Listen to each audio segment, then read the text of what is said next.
Hello, welcome everybody. Welcome in. Welcome to the watercolor stream.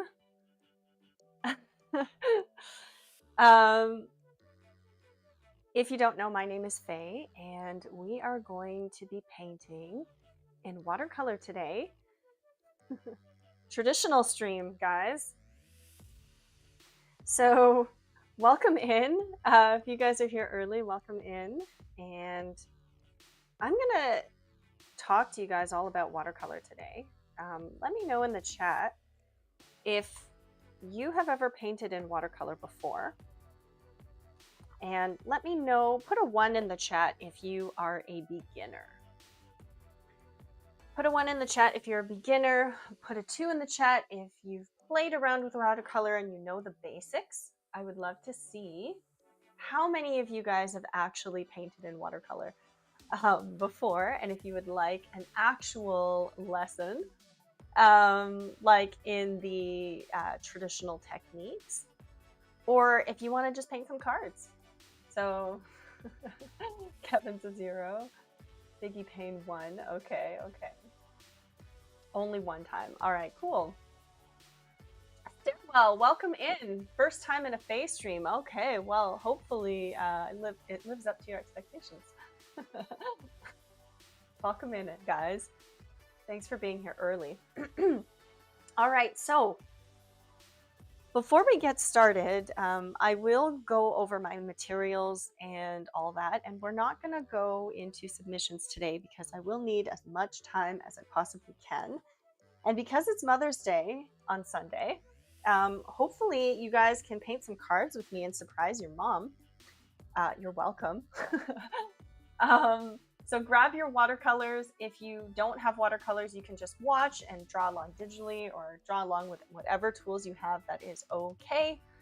And yeah, if you are here for the first time and if you didn't know, our mission at Wing Canvas is to make art education easily accessible for everyone. So join us for free live stream lessons every week, because we're not just a YouTube channel, we are an online school of illustration, helping art nerds turn their passion into income.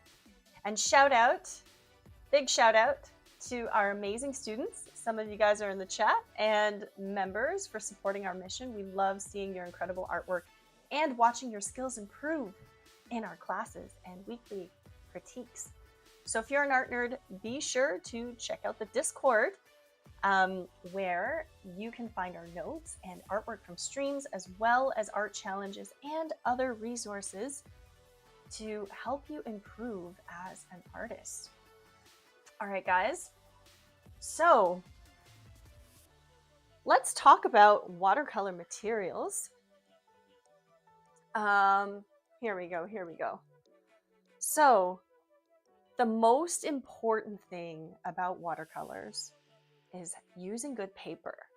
Now, this is the paper that I'm going to be using today. It is just a Canson watercolor paper cold press. So you can see, for example, there are different textures of watercolor paper. So cold press generally has a bit of a texture to it. It's a little bit toothy. It's a little hard to see, but you can kind of hear it. Listen. You can hear that. It's got a bit of a toothy texture to it, which is the kind that I prefer. You can also get hot press, and hot press watercolor paper is really, really smooth. It's kind of like illustration board. So there are different types of paper. This one is probably the most common one that I use, but there's also Arches. This is probably the best watercolor paper that you can find, but it is extremely expensive. So if you are a beginner, I would not recommend using Arches until you have a pretty good handle at watercolor, but you want to make sure that your watercolor paper is pretty thick, like cardstock. So I've pre-made some cards for today, and you can see that like it's pretty thick. This is not supposed to be an ASMR stream, but you can listen to the sound of this paper. Hold on. Right? So you can see how hard it is. It's like board. So the thicker the paper, the better your watercolor results will generally be, because you're not going to have buckling, right? Have you ever tried to paint something and then the paper starts to buckle like this, right? That's probably because the quality of your paper is not good enough, or it's very thin, or you didn't tape it down. Okay. So if you don't have thick watercolor paper, then your best bet is to tape it down. But I'm just going to show you really quickly how I cut my watercolor paper and turn it into cards. And I also have some sketches of different ideas that I'll show you guys in a minute.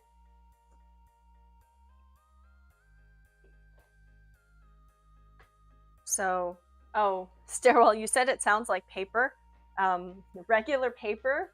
Hold on. You've here, you can hear the sound. Listen. This is regular paper. Can you guys hear that? Okay, there's regular paper. This is watercolor paper.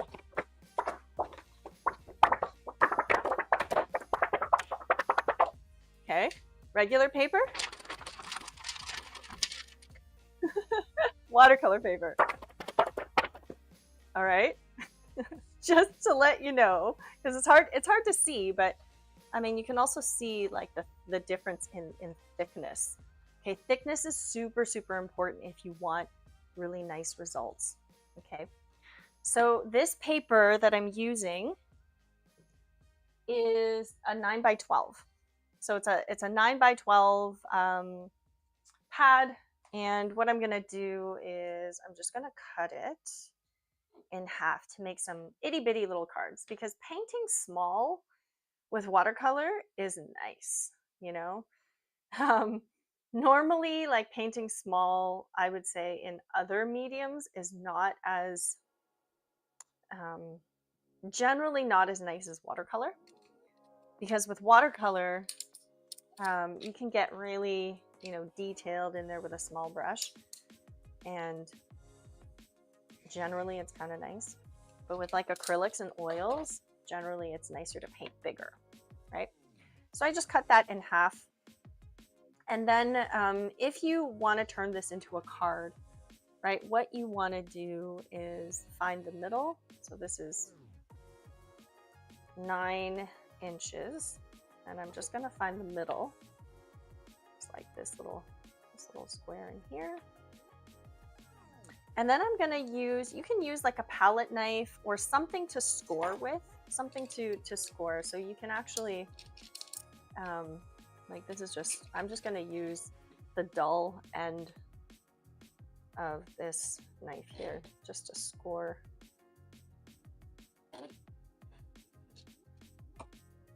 Use that palette knife.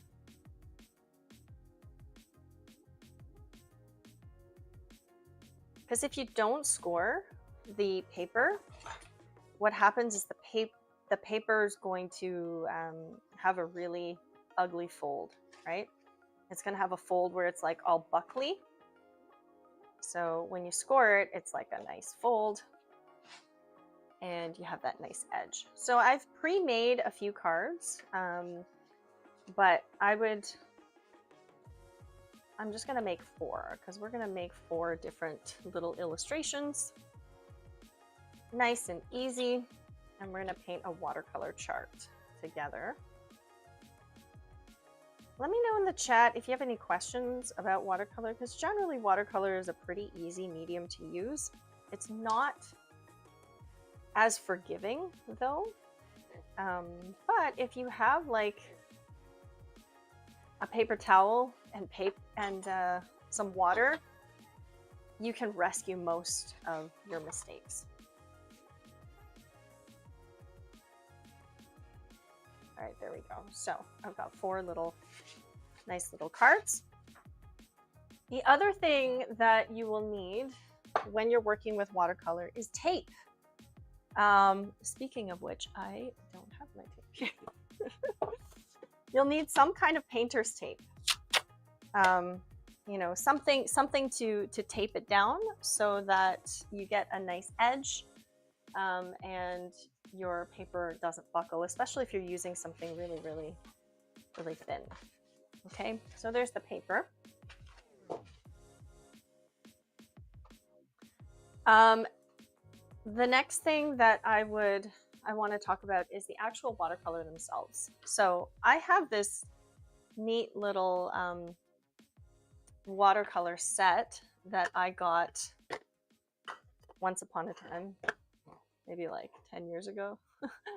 And it's neat because it stacks like a little compact, so it like screws together like this. And this is the set that I use to travel with. So I've this little set has been around the world with me. And it doesn't have a nice purple, so I basically squeezed out some purple gouache in the middle here and just like let it dry. So watercolor is pretty cool because once it dries, it's still workable. So you can get hard watercolors like this. They're just like hard little discs. Or you can get watercolors that are in tubes. And another type of watercolor that you guys may have heard of is gouache. And I use gouache and watercolor interchangeably. Gouache is basically an opaque watercolor, okay? So this white over here, this is a gouache. The more transparent the colors, the more they are like watercolors. But gouache is a type of watercolor. It's just a type of watercolor that can be used opaquely, right? So you can combine them. You can definitely combine watercolor and gouache. They are both watercolors, except watercolors are meant to be used, traditional watercolors are meant to be used in like a transparent way, whereas gouache can be used in an opaque way. All right, so I like watercolors that are solid because they're easier to travel with, and you don't essentially have to like take them out and then put them back. They don't go to waste. Okay, so here's my little set here. And then in terms of brushes, the brushes that I like to use for watercolors, I really love these types of brushes. They're just like, I don't actually know what these are called, but like the actual formal name, but they're just like these brushes that you can fill with water. So I've filled the bottom here with water. I think they're just called watercolor brushes. Fillable watercolor brushes. But I got a set. These were like a cheapy set, I think. I forget where I got them. I got them online. But they're great to travel with. Like I can paint so much stuff with just like one or two of these. So I really like these pens for on the go. And then if you want to get fancy, or if you really want to invest in some nice watercolor brushes, I would recommend the following. We're not going to use these today because they're just so big. But this is a Hake brush. So it's brand new, but you can kind of see it's a very, very, very, very thick brush. Sorry, it has plastic on it, so it's very shiny, but let me take this plastic off. It's like a Japanese watercolor brush. Looks like this. It's like a traditional, very, very soft brush. These are really, really excellent brushes for for holding a lot of water. They're super, super absorbent. So they're really, really good for just like holding a lot of water.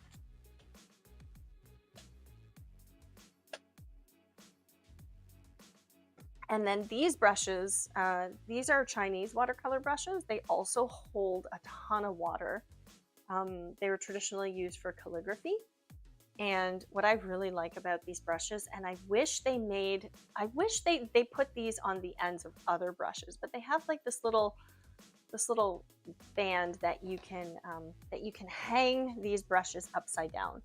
So traditional Chinese watercolor brushes can be hung like this,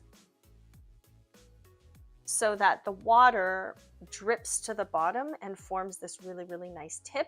And your brushes don't, they just last a little bit longer. So even if you paint with acrylic or oils, right, you never want to like put your brushes upright to dry. You always want to either lay them flat or put them on an incline like this, right, with the brush side down, because that way the water will kind of like run off in this direction, versus if you put it, you know, in a cup or a mug or something, then all of the paint starts to collect down here and it ruins your brushes. So yeah, brush makers, if you guys are listening, can you put these on the bottom of other brushes? They're really, really handy, really helpful. Okay. So this is a round brush, which I like to use for like the details in my watercolors. These brushes don't hold a lot of color. Like they don't actually hold a lot of water, but they're really, really good for details. And this is a really, really old watercolor brush, like a Chinese style watercolor brush that is like probably like 50 years old, and it's made of bamboo. But they're very, very durable and they hold a lot of water. Okay, so there are lots of different types of watercolor brushes that you can get out there. But these are some of the ones that I use. Okay. So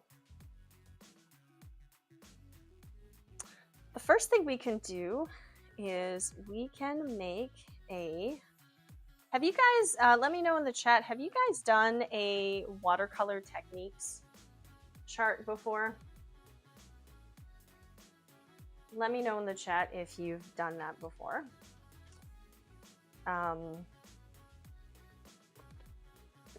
Basically, it's where you paint a bunch of different techniques, like a bunch of like wet on wet, wet on dry, that kind of stuff. If you haven't, if most of you guys are beginners, then we'll do a techniques chart. But if you guys are here, let me know. If you have no experience with watercolor, I'm happy to do one. This tape is so old. Hopefully it peels off properly.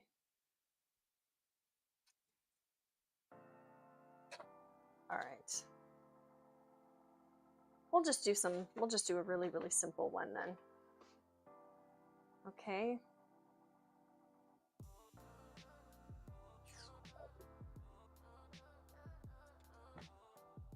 So anytime you are painting with watercolor, you want to tape your paper down. Like almost always, you want to tape your paper down. Because if you don't, then it's more likely to buckle. So I'm going to zoom out a little bit, do it this way.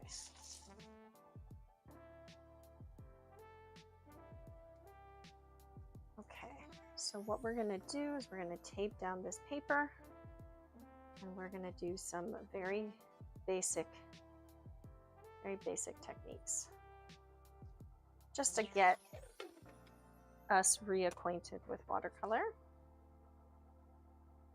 Or if this is your first time using it, to give you a rundown of the different techniques that you can use.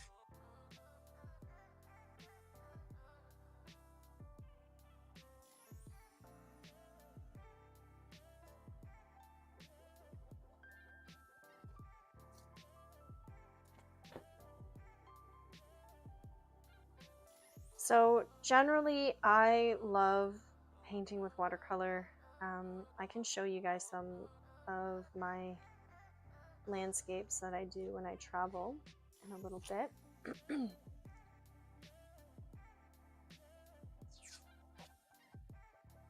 That's what happens when tape gets really old. Is it like it doesn't rip properly?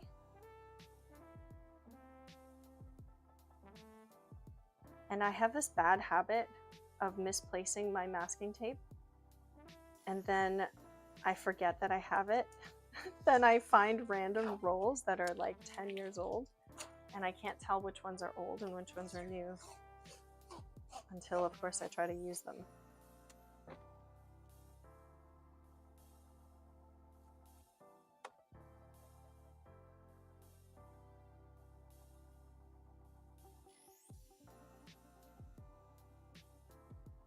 So tape a nice border down.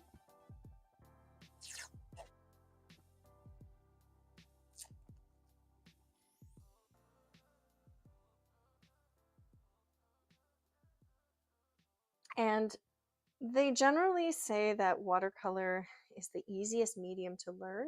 I think because it's so simple, the cleanup is really easy. There's it's not very toxic, and it's like super easy to travel with and do sketches. And it has this like very nice random quality. Like, for example, when you paint with watercolor, sometimes the water will just do its own thing. Like, it has a life of its own, right? The life force of water. And it can be really nice, right? Sometimes, like, that little bit of the way the water runs can have some really beautiful results. And so it's like there's a little bit of an unexpectedness to watercolor that can make the medium super fun to work with, right? Essentially, like, you have to be really good at controlling it, but sometimes it's nice to just kind of let it flow and not control it, right? Not try to control it as much. Okay. So what I'm going to do is I'm just going to tape my paper into sections, and I'm probably going to do 12 sections. And we're going to do a chart with all of the different techniques that you can use when you are painting with watercolor. So I'm just eyeballing this, dividing it in half, and then half again.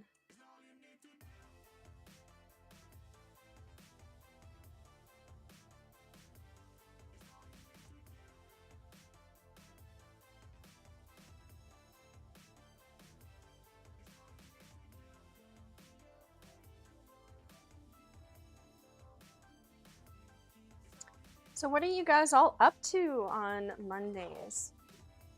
There's like nothing happening on Monday nights, except our streams. I love Mondays. Mondays are such a chill day for me. Most people hate Mondays, but like I love Mondays. It's like when I do all my errands and stuff. Homework. Yeah. Well, summer is almost here, so that's really exciting. All the tulips are blooming. All the flowers are coming out. It's getting warm.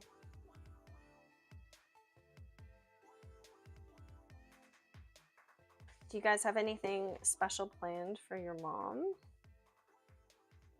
Any moms in the chat?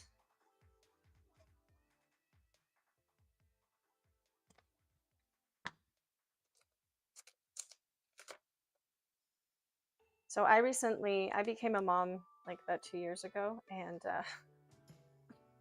I realized that now on Mother's Day, like, I know that it's supposed to celebrate me and all that, but like I still find that, you know, I'm planning stuff for my mom, and it's just like it's kind of weird now that like I also am in on the celebration. It just feels really weird to me.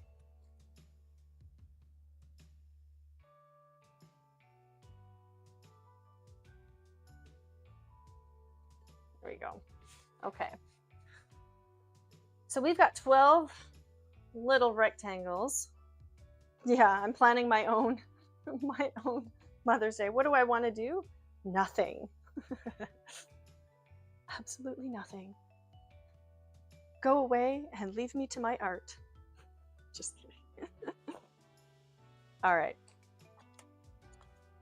So we're gonna do some quick techniques together, and to do this, we're just gonna take a. I've got my water. Right, I'm gonna put it over here. Just gonna move everything over a little bit. So my water is gonna be off camera.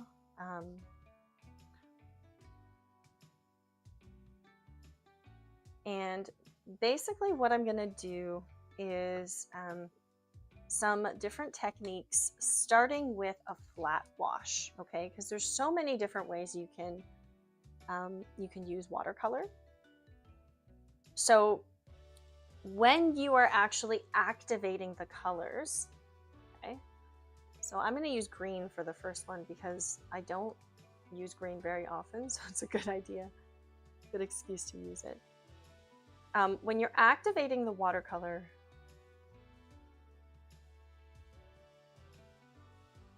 you want to like take a little bit of that color, put it on your paper, and because I'm using a wax paper palette, it sort of becomes this little puddle, right? And it just kind of like shrinks on its own.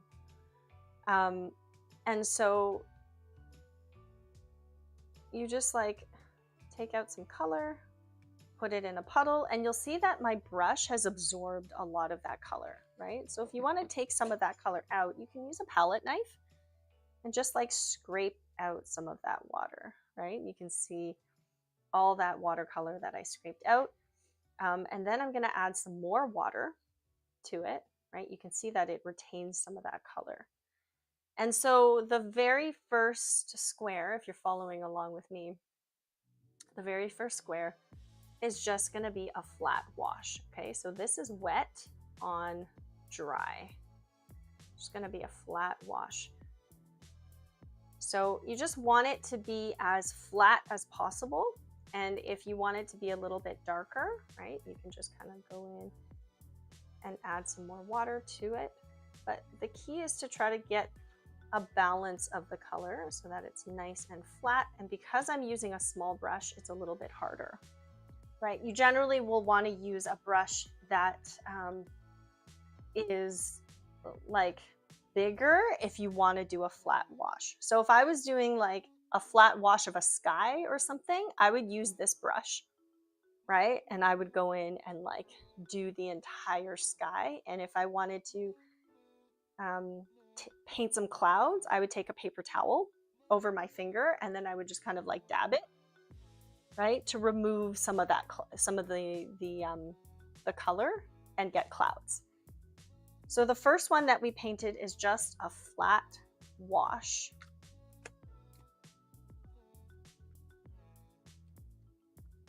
So I'm going to label these.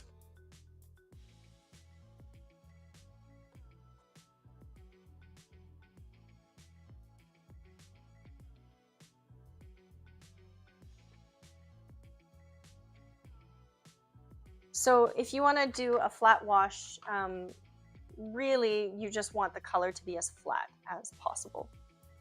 Okay. The second one is going to be wet on wet. So what we did first was we did wet on dry. The second one is going to be wet on wet. So for wet on wet, what I'm going to do is start off. I'm going to start off with the entire square. I'm going to wet it. Okay, so I'm going to apply water to my entire square. So now you can't really see, but it's shiny. Okay, and then what I'm going to do is I'm going to put color inside it. So wet on wet is a good way of like letting some of those colors bleed. So it's great for painting things like borders, right? Like let's say you wanted to paint a border, but you wanted it to be a little bit more organic, right? So you can see how some of this color starts to bleed, right? So I can just kind of like tap and start to create a nice border. So let's say you're painting an ancient map or something, right? This month's challenge on our Discord server is actually mysterious maps. So if you're participating in the challenge, what you can do to make your map look old is you can just paint like a little watercolor border around it, or paint the border on a separate sheet of paper, take a photo of it, and then put it on your digital piece as an overlay and use like an ochre color, and you can get this nice ancient map look, which would be really cool. So this is wet on wet.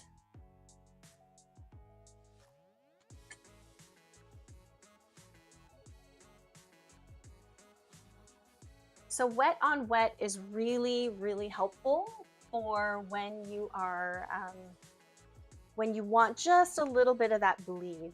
Okay, it can be used for a lot of things, but I personally really like wet on wet. It's just a really nice texture. Hey Quinn, what am I painting? I am going to be painting cards. So we're going to be doing just like very simple. This is a simple introduction to watercolor. Figured we'd start from the very beginning. Okay, so the other technique that a lot of people want is like a gradient, right?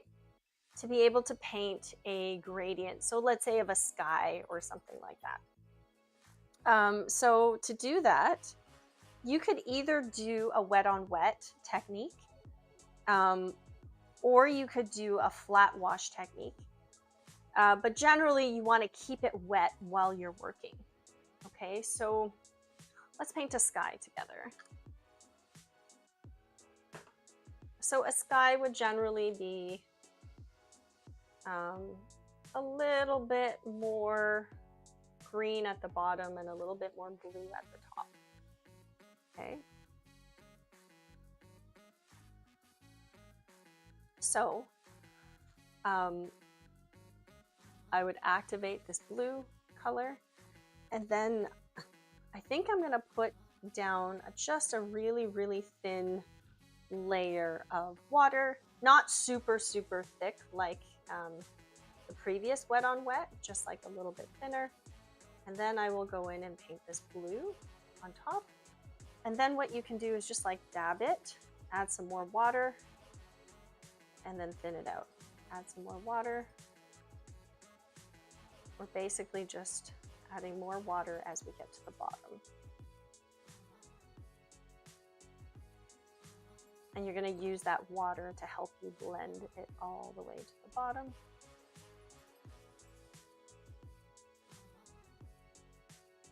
Right?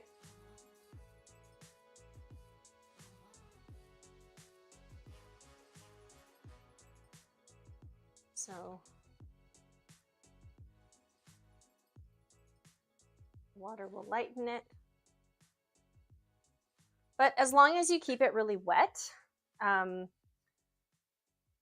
then you have a lot of control with it, right?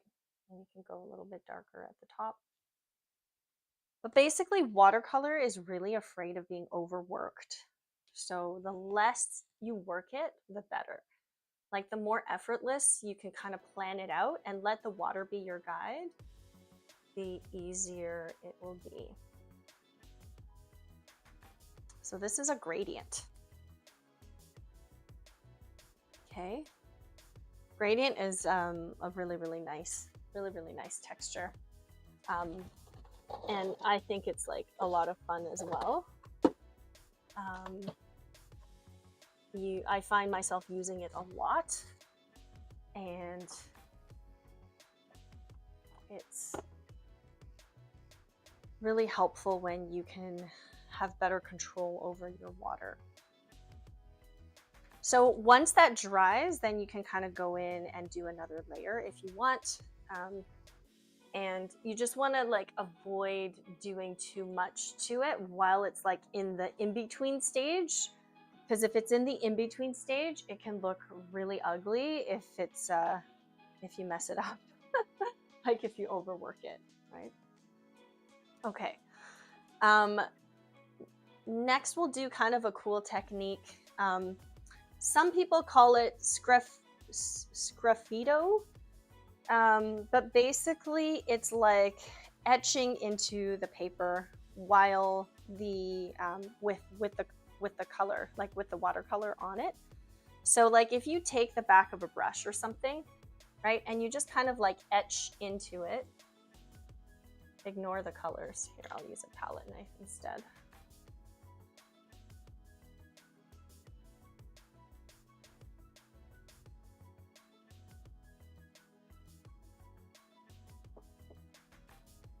If you etch into the paper and then you paint colors on top,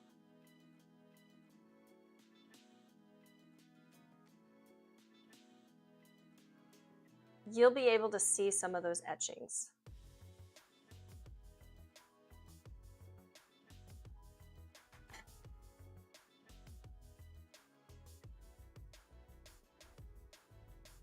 So this is kind of cool if you wanted to do like trees or branches and stuff, and you just like scratch into the paper. I'll do it sometimes when I'm painting like bushes, or I'm painting things where I need a little bit of texture, and I just let the water collect inside those crevices, and it's kind of nice. It's just like a nice natural look that I find very cool to look at. So I'm just going to call this etched.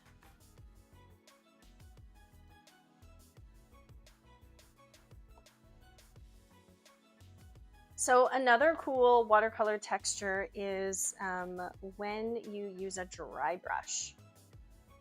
So you can use dry brush for a lot of different mediums. Lots and lots of different paints will work with dry brush, but basically what you would want to do is you would just want to activate, let's use like an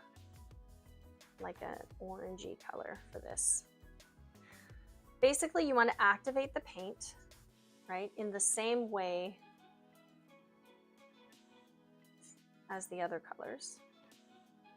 And if you did what I just did and got color all over, you can just like remove it with water before it dries. It generally works. Okay. So let's say I activate this color. So I have this bright orange here. Okay. Next, I'm gonna just remove some of that color off of my brush. And so now I have like this in-between state where my brush is not super wet, right? But it still has color on top of it. So you can try out this dry brush technique by just like removing the color off of your brush until you sort of see a little bit of texture like this. And then use the side of your brush to put on the dry brush texture. So you can see I'm not using the tip of my brush, I'm using the side of my brush.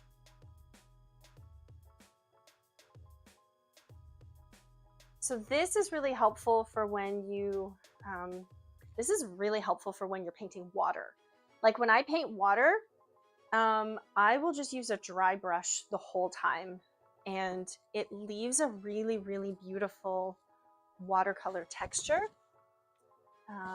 which is very nice to look at. I want to show you guys my watercolor sketchbook. I can show you some of these later on. But basically, like a dry brush technique is super, super helpful for when you just want a little bit of texture. So again, like for painting water, rust, any type of texture. Okay, so you have to find that delicate balance between wet and dry. This is dry brush.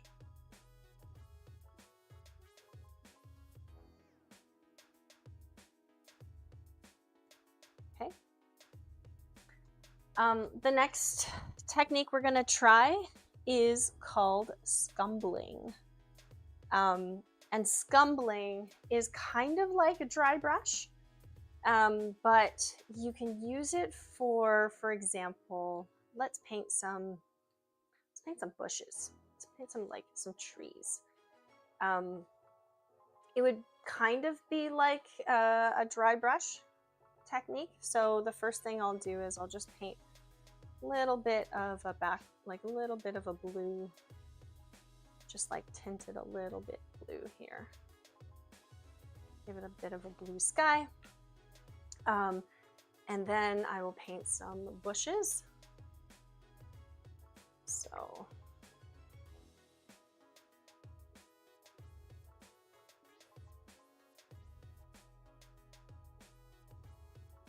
I'm going to use this green here. And just a tip, if you want your bushes to look very natural, add a little bit of orange. Just a touch of orange to your green, and it makes this nice olive green color, right? And let's say I wanted to paint some bushes. I'm just going to let that run a little bit. Right? See how that water gives it a nice soft edge there. It starts to give it a really, really nice soft edge. So you can also use wet on wet for natural soft edges, like soft trees in the background. And it's sort of running a little bit, right? So if you want to kind of control it, you can just remove some of the stuff along the edge. This is technically still a wet on wet, but I'm gonna let that dry and then I'll show you how to apply the scumbling. But you can see this is a really effective way to paint trees without painting trees, right? Literally, I just like dabbed some green into a runny background and it did all the work for me.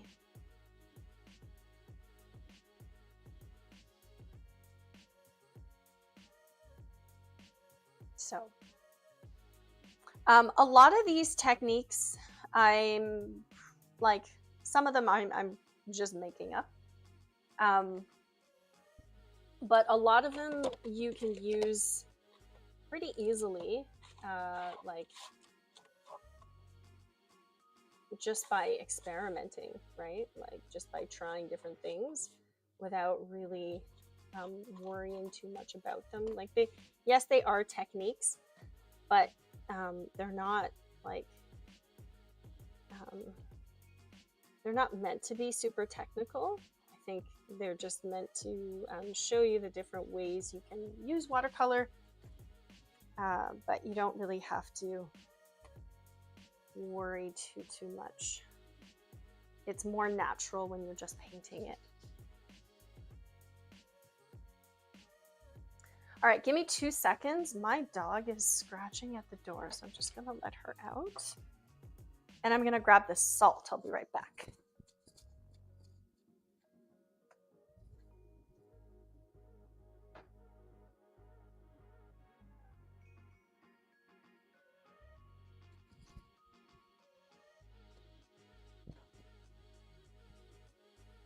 Okay, so she can't decide if she wants to come in or out. She's like scratching at the door when I let her in and then scratching at the door when I let her out.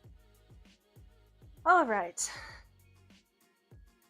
While we let this one dry, we're gonna do a really fun one. It's called salt. The salt. Okay, so salty painting is really fun. You can get some really cool textures with it. So let's do, oh, she's scratching to get in again.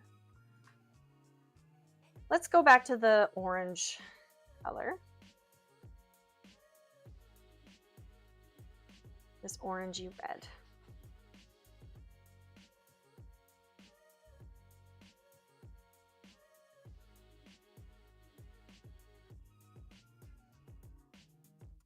And what I'm gonna do is just start to dab some of these colors on. And so I'm gonna start off with a wet base, and then I'm gonna start to put in some of these colors. And I'm just gonna add a little bit of salt.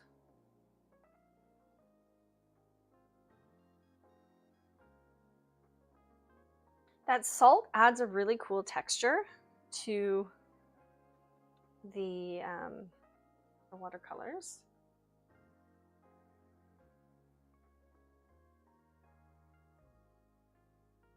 And now what I'm doing is I'm taking a little bit of this yellow color and I'm just kind of tapping it on.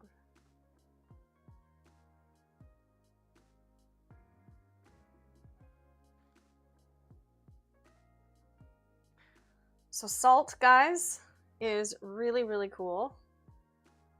Very nice textures. You can get like a really nice starry sky texture by using salt. Just a really easy way to add texture to your piece.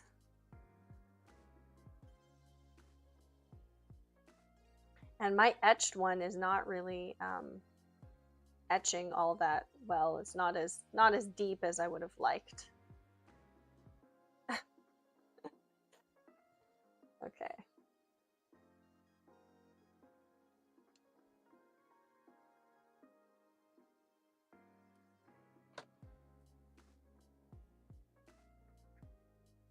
Salt.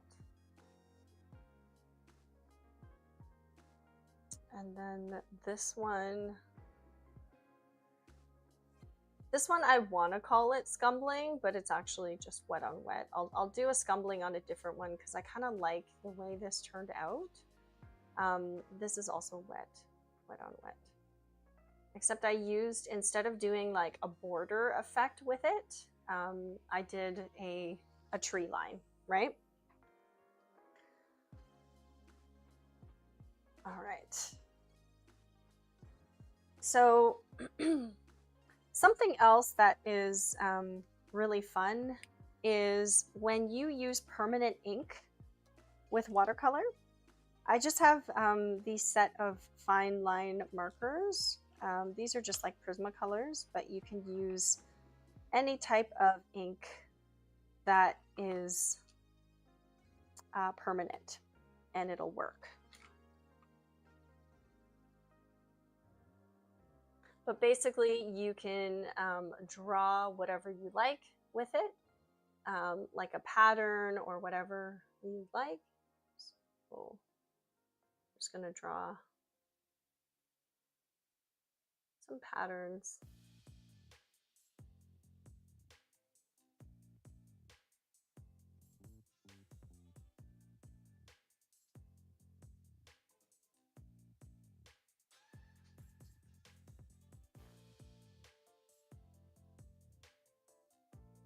Okay, so something simple like that.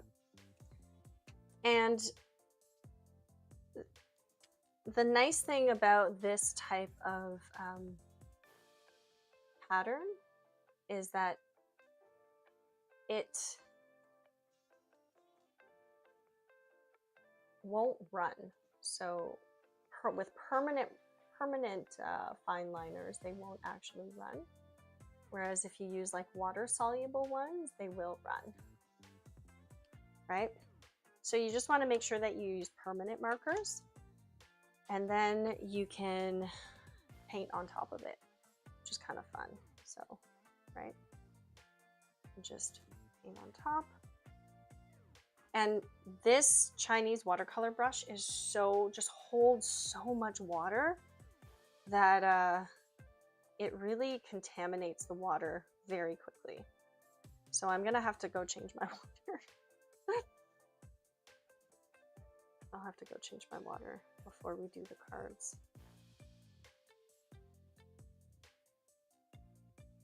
So this will allow you to basically like draw stuff and then color it on top without worrying about the lines running, which is really nice.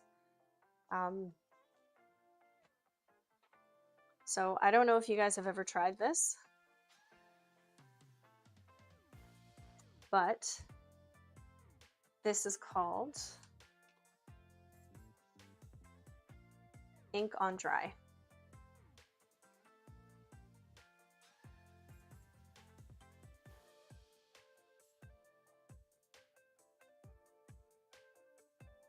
This marker is much better. This one's nice and thick.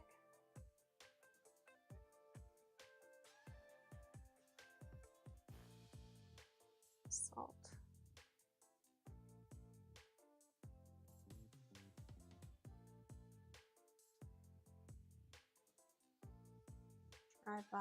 Dry brush, flat wash. I'm just gonna go over this so it's a little easier to see.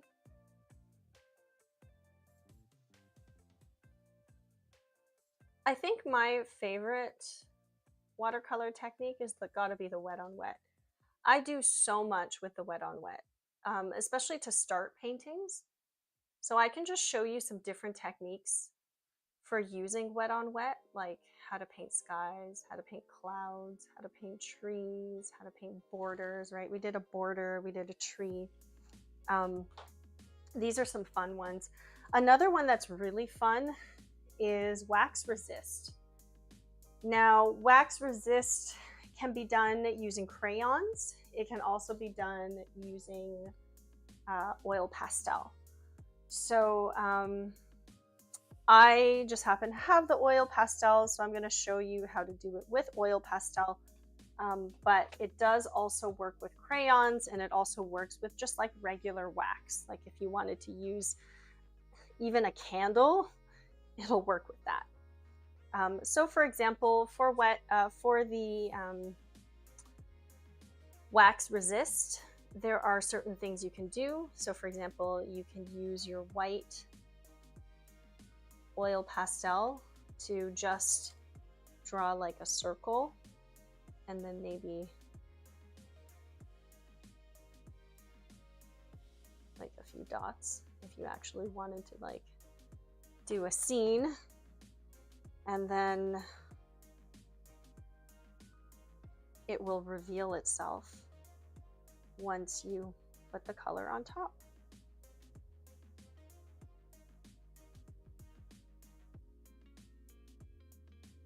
So you don't even need masking fluid, right? Wax resist is super fun, and you can use it for all sorts of cool techniques. So I might do another one where it's like, you can do stuff like patterns. This is a really fun one to just do with kids because it's like magic. It works best when you use lighter colors, because if you use dark colors, it doesn't show up as well.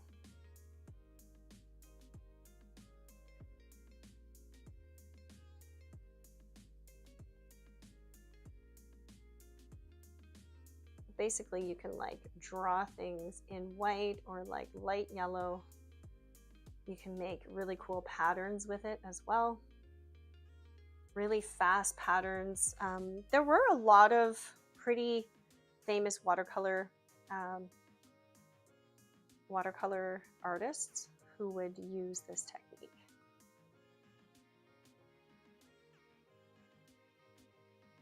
Right?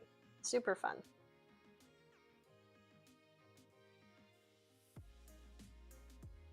This is called wax resist.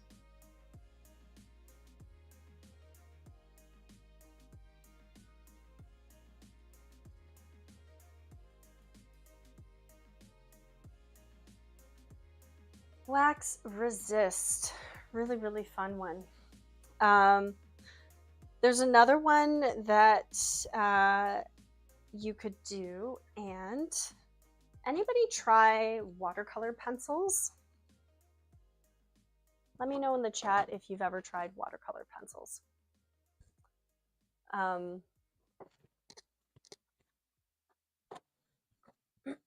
Even if you don't have watercolor pencils, you could use like there's lots of things you could use as well. I know some people who've used like Crayola markers, like the water soluble markers, to do pretty cool things. But I have a set of, this is like a cheapy sort of watercolor pencil set that I got. It's like a Marie's brand, like a Chinese brand. But watercolor pencils are a great way to work with watercolors if you're a little bit more of a beginner and you're more comfortable with drawing rather than painting. It will basically allow you to draw something, right? So let's say I draw like a little landscape. Say I use this and I just kind of like draw a little landscape.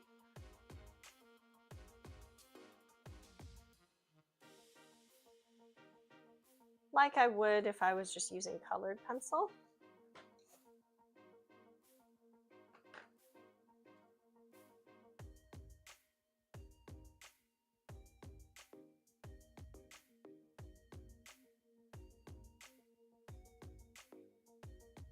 Right? And you can combine watercolor pencils with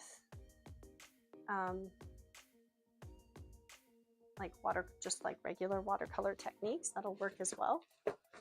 So for example, all I would need to do is just wet it and it would blend.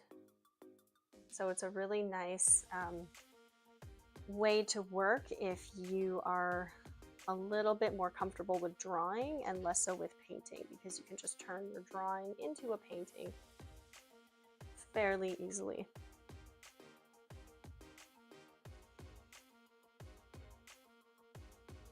Let me know if you've used watercolor pencils before.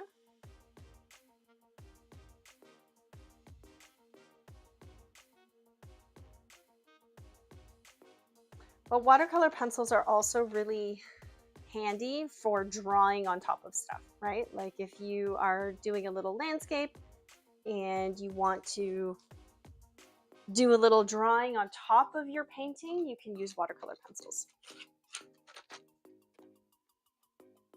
Typically, I will use crayon more so than watercolor pencil. But I'll show you some of the watercolors that I made recently on a trip. So just to let these dry for a little bit. And I'll show you some of the techniques. So you can combine watercolor with different mediums. So here, this is a little landscape that I did. You can see this is dry brush up here. I didn't use a lot of wet on wet. This was mostly dry brush, but for a lot of this texture, a lot of this is crayon, right? So like this stuff, this is crayon. There's some colored pencils on here. So this as well. I put some crayon down for texture and then just kind of used a watercolor brush to put in some color and then use colored pencils on top. So you can combine different mediums for watercolor. This piece right here, you see this is all dry brush. So the texture of the water here was done using dry brush. This is crayon. So I used like green crayon in the background, and then when I painted it on top, it would resist some of the paint. So I got some nice texture here. So you can see like you can use watercolor in a variety of different ways. And generally speaking, like it's just a lot of fun to experiment with it, right? Just like try different things and see how it turns out. Some of these are like, some of these are from 2019. This was when I was painting, like this was done on the Great Wall. Some of these were done in China, just kind of like sitting down and live painting. But anyway, I keep a watercolor sketchbook while I'm traveling, because it's just nice to sit down and do a little piece of plein air for like 40 minutes or so. Nice and relaxing. Okay. So, let's do another wet on wet.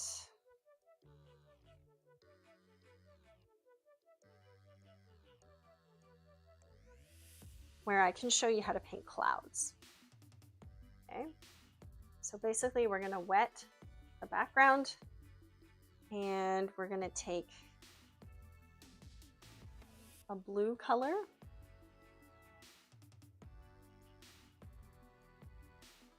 And I'm just gonna like put in the blue here.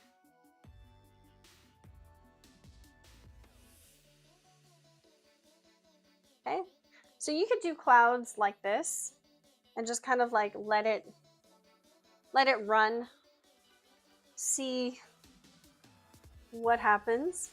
And then you can take a little bit of paper towel and just like remove some of the paint.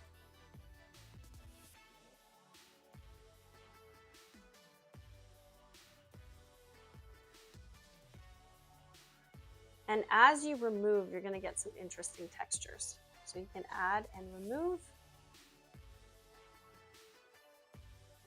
Add and remove.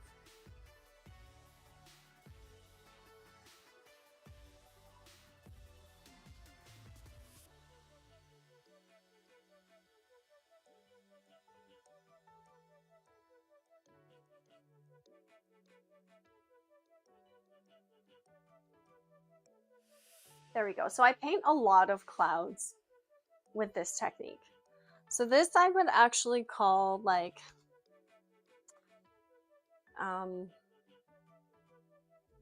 rub out. Yeah. Or color lifting. Let's call it color lifting.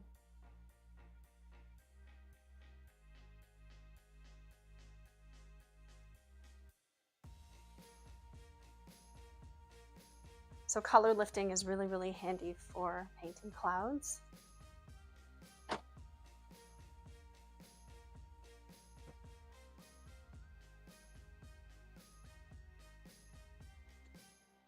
All right. Another really cool technique that I love is called water guided. This is not the technical name, this is just the name that I gave it, but it's a lot of fun when sometimes you can just get a little experimental and you can take a brush with water on it. So I put a lot of water. You can see my water here. It's not very clean. But basically what you can do is you can just kind of like paint. Actually, I'm gonna use this. I'm gonna use these brushes here for this. So you can paint like a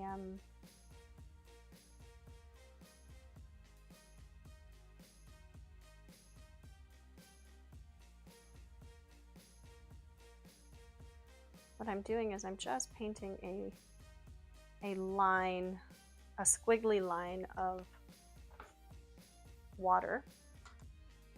And then I'm gonna fill it with color.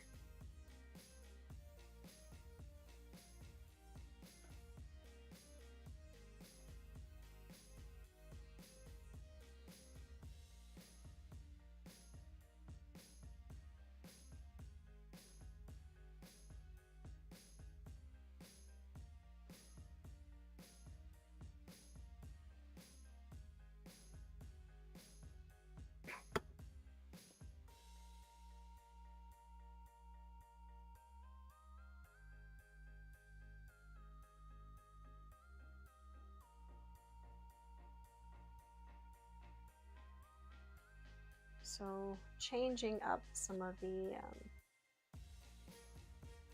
colors that I use here. And you kind of have to do this while this is still wet, because otherwise it won't work as well. But you gotta do it while the water is still wet.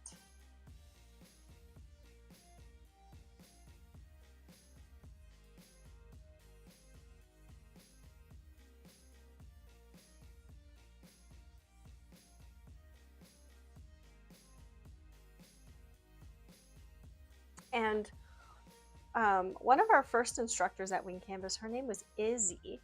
She was a watercolor master. She was so good at it, Izzy Jefferson. And she taught me some really cool techniques. And one of them was to, when you're using watercolor, it's much better to dab the paint on, like tap it on, rather than trying to like brush it on like you would with like acrylic or oil, because dabbing it keeps your brush really, really gentle and allows the water to do its part. So I never forgot that, because in the beginning when I used watercolor, it never did what I wanted it to do. And that was because I wasn't dabbing it. I was just like trying to force it to do something that I wanted it to do. And it's not like other mediums in that way, right? It's very much a much more fluid medium. And so it's much easier to just kind of dab.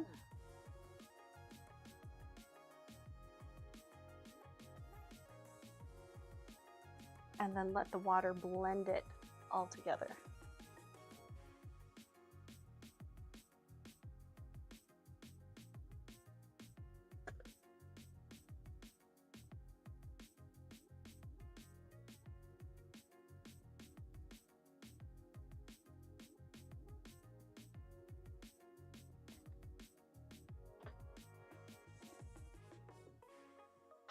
So this one is what I like to call water guided, which means you can basically paint any type of shape and let the water guide it. So some other examples that we could do that's very fitting for Mother's Day or this stream is you can use it to paint hearts. So if you paint a heart using water, okay, just using water,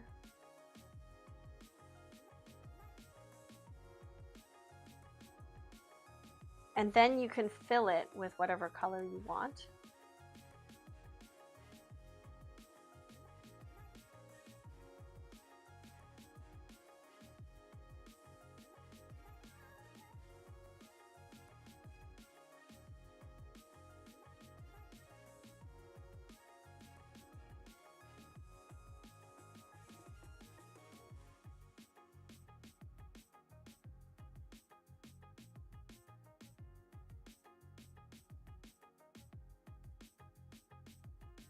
The big heart, I put a lot more water than the little heart. But basically you can also go in and add other colors to it. So you could add some purple, right? And it's like a really nice way to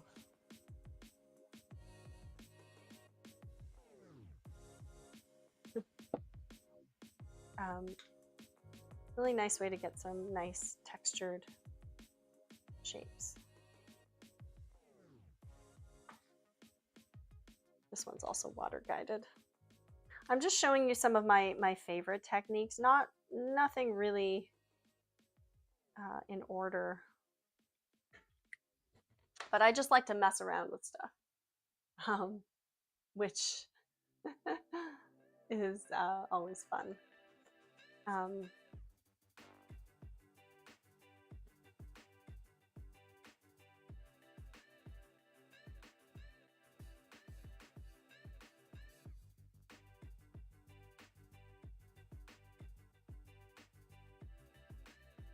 So you can create these kind of bubbles as well on your paper.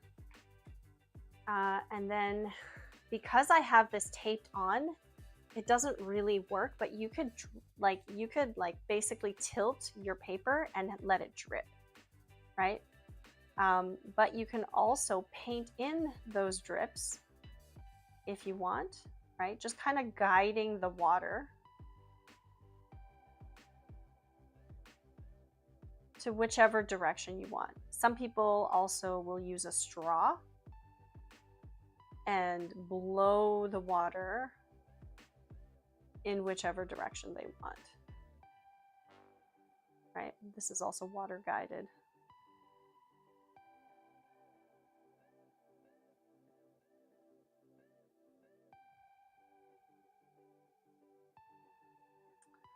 And then lastly, we'll do the scumbling.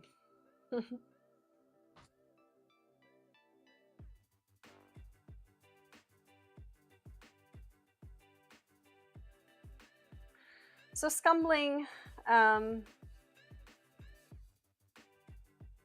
is basically when you kind of do this. You're sort of dragging down the paint. And what I would use scumbling for is like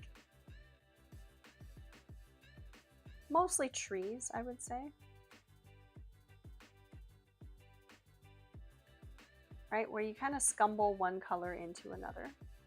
With watercolor, it's typically wet, but you could also scumble dry colors together as well.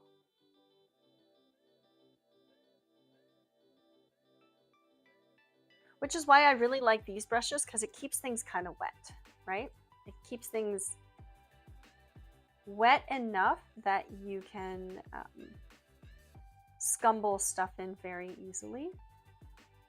So here I might add in some darks, and this is just like building up colors for cool looking landscapes and such.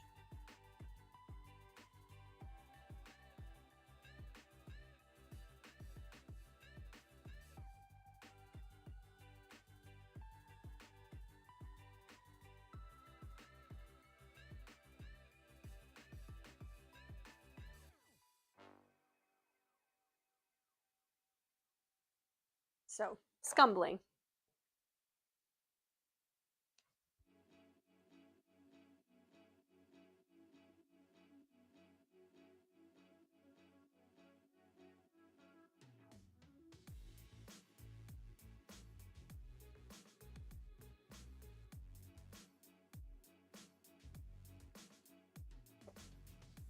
All right.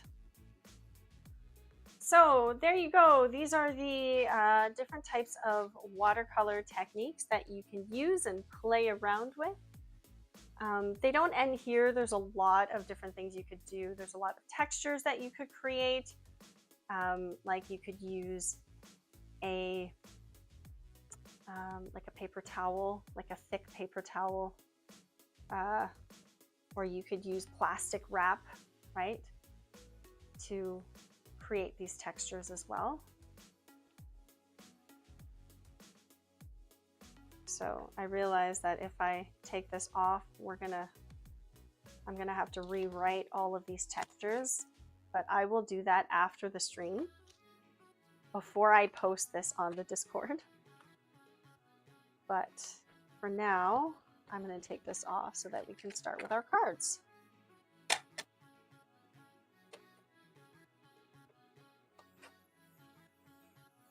Watercolor techniques.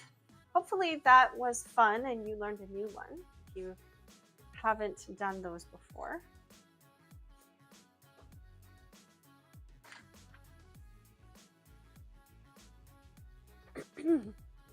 Okay, so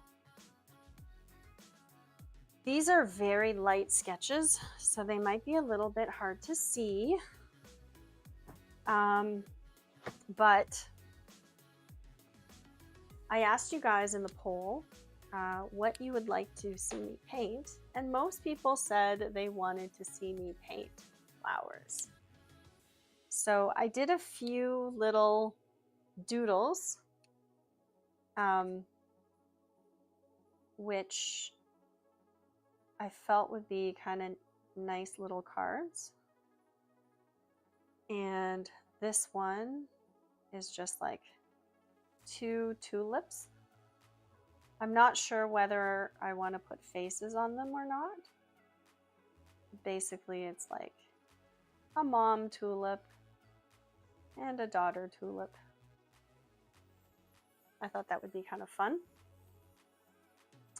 Some of you guys said that you wanted to see me paint some animals.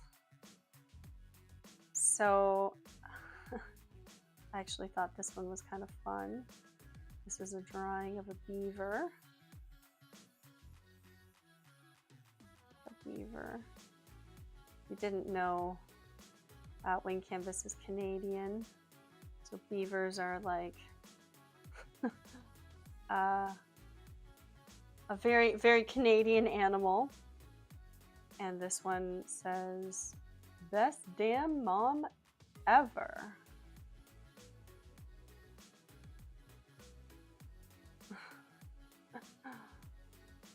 I thought that was kind of funny. On a much more sweeter note, pandas.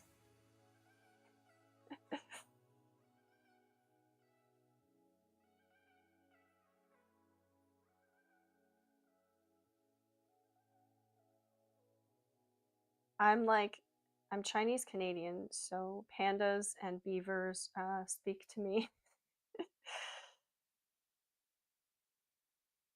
So I thought this one was really cute, of like a mom panda and like a little baby panda.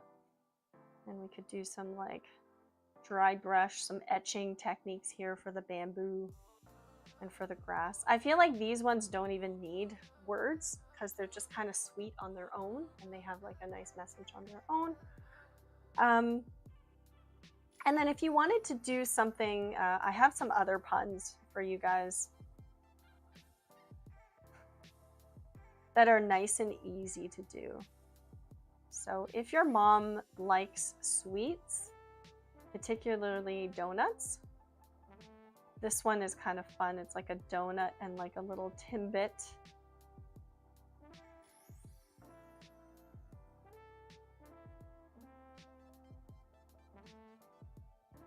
I would definitely be like a pink sprinkly donut. And it says, "Mom, I donut know what I'd do without you."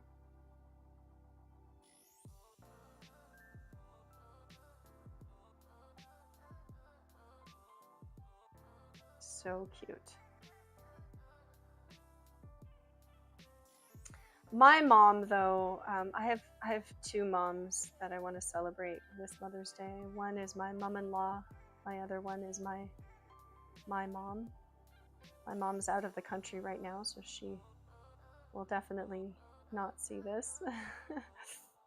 I have one mom who will really appreciate the donuts one, and I have another mom who would, she loves tomatoes. Like, she loves tomatoes.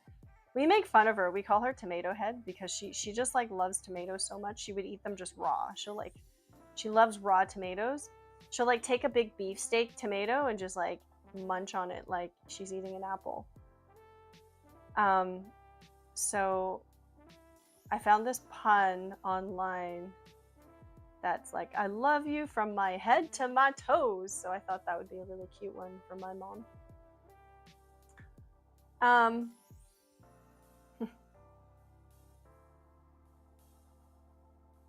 I know these are a lot of ideas, but I just wanted to give you guys some ideas and show you my thought process. So I actually worked as an art director and a designer for many years. And when I was doing that, I would have to come up with a lot of ideas. and only execute on certain ones. So I got really used to just drawing tons and tons of ideas, and like really small, just like thumbnail sized sketches. Like these are literally the size of stamps, like postage stamps.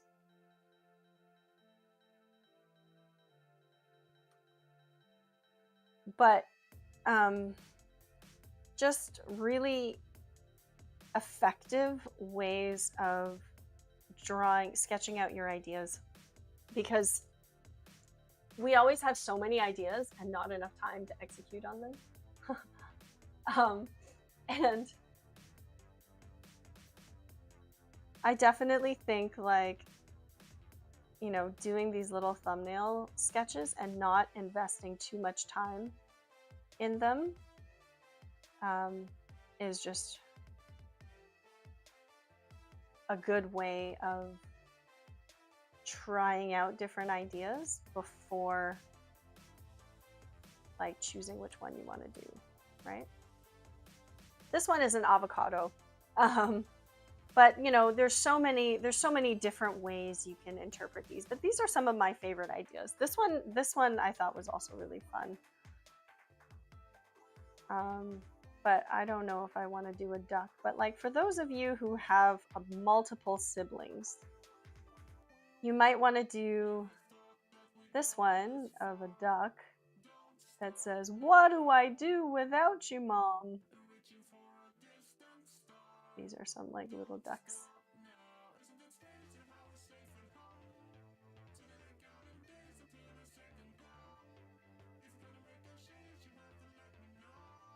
Waddle I do without my mom.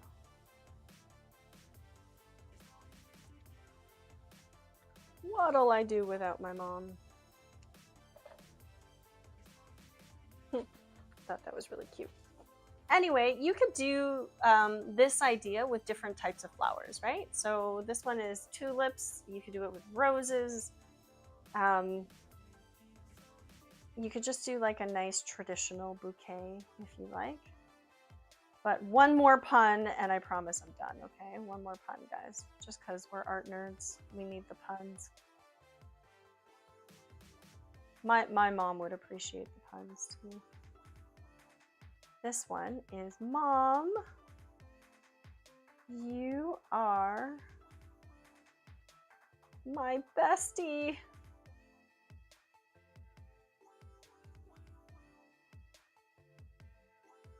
Mom, you are my bestie. So good. Okay, so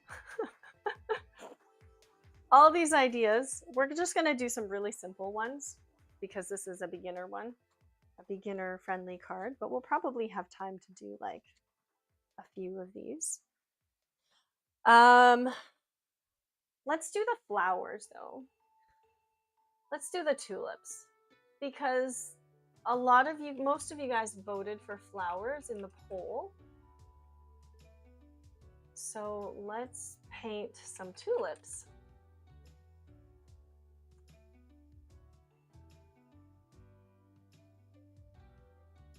I think I'm gonna do like yellow tulips or like orangey yellow tulips. Let's see, I'm just trying to find a simple reference. But you can do whatever color you want. It doesn't really matter. Let's see. Do I want to do yellow? Maybe like yellow with orange tips or something like that.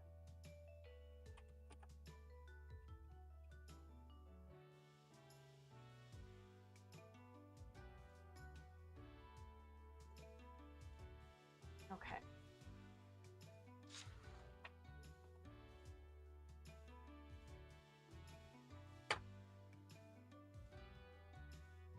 So I'm going to take one of my cards here. And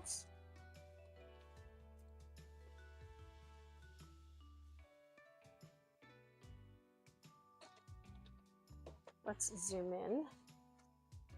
and tape it down.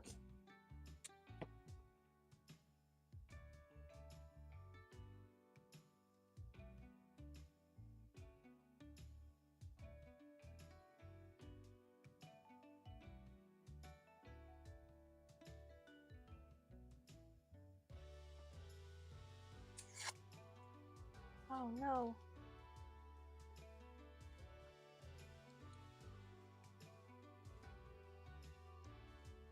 Old tape, old tape.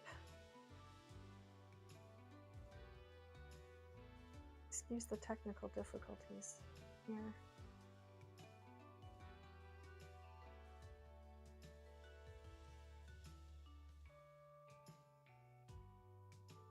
This is like the good stuff too, but I bet you it's like 10 years old.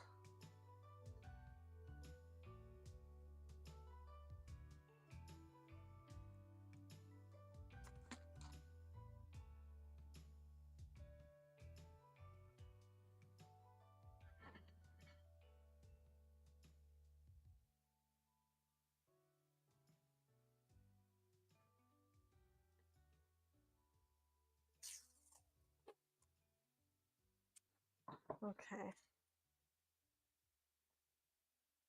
So we're going to tape this down. And let's paint some tulips.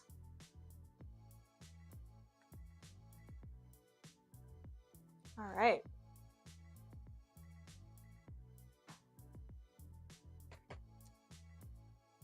So my sketch is just very simple, two little tulips kind of looking at each other. So a good way to start off a watercolor is just by sketching it out. So, you know, you can kind of draw in the gesture of the flowers.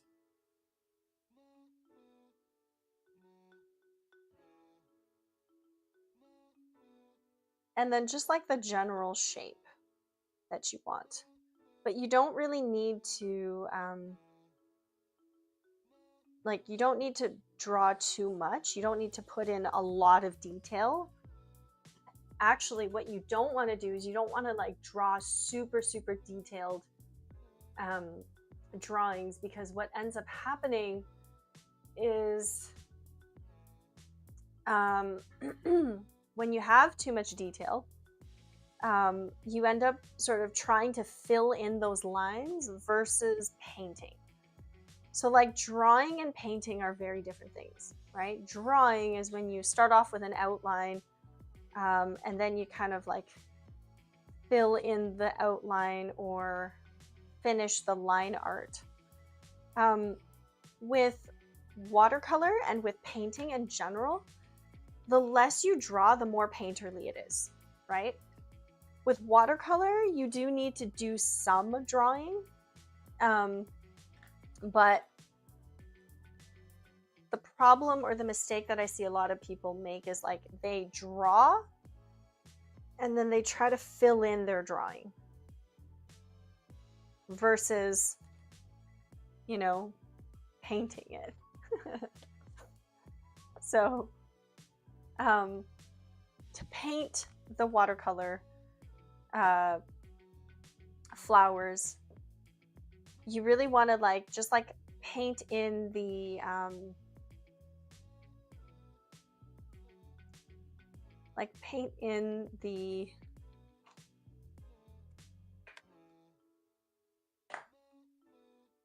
stems and the leaves using just like one stroke instead of outlining and trying to fill that in. So we're going to make a puddle of active color here.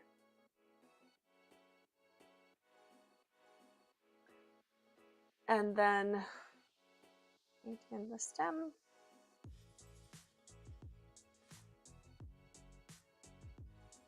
This is wet on dry. And then for the leaves, what you can do is just use pressure like this. See how I didn't like outline it and try to fill it in, right? I didn't outline it and try to fill it in. I just painted it using pressure.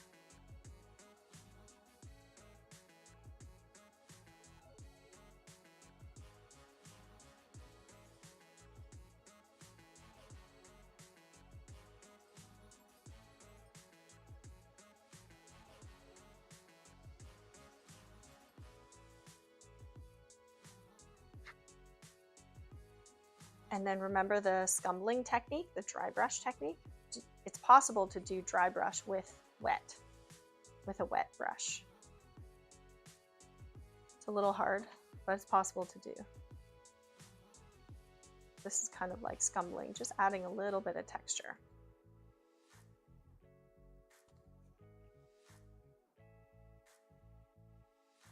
And I decided against using yellow. I think I'm actually going to just use I'm going to use like a reddish purpley color because I think it would offer more contrast and actually look a little bit better.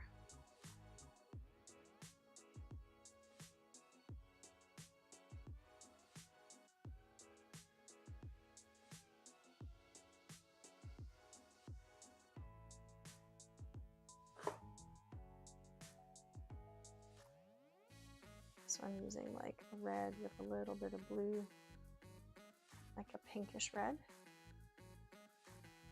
And this is going to be wet on dry.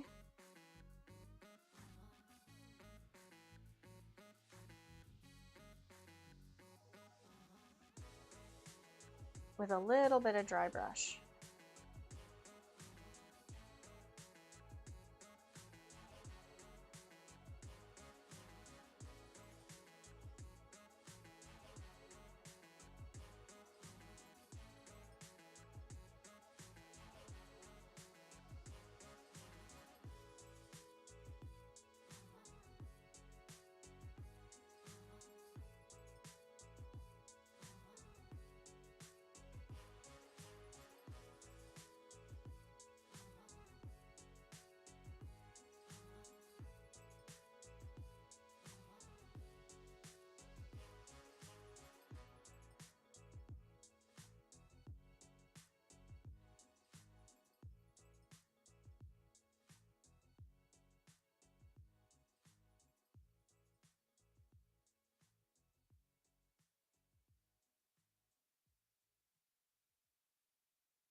There we go.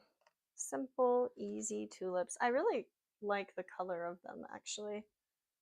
Glad I didn't do them yellow because they would be a little hard to see. But with watercolor, you can start to build up those colors. And it's pretty simple to, to do, right? It's better if you can just sort of tackle the leaves in one stroke rather than trying to overwork them too much. I feel like my camera's a little blurry.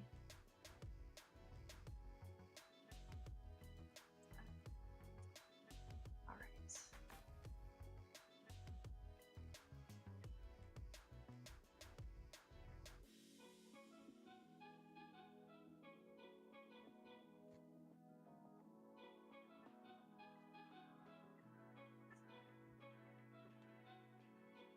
Okay, so should we give it a face? Face or no face?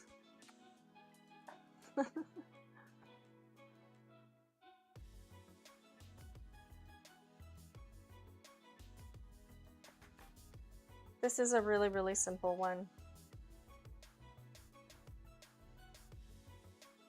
Face or no face, guys?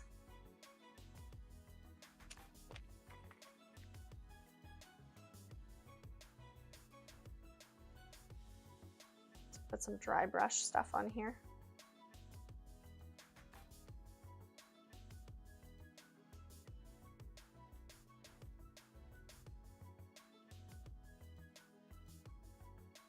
Okay, so our first flower one is done. I'll try to decide like if I want to do a face or not. The face makes it kind of cute. The no face is more a little bit more traditional. I feel like I want to do a face on it.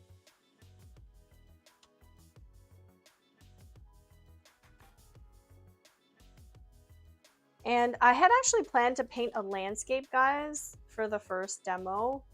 But you guys didn't want to see landscapes. You wanted to see flowers and animals. So I was like, all right, I'll save the landscape for another stream where I can show you some gouache techniques as well. We paint some more like plein air style landscapes with watercolor and gouache. And for this beginner series, we are just going to do some simple illustrations.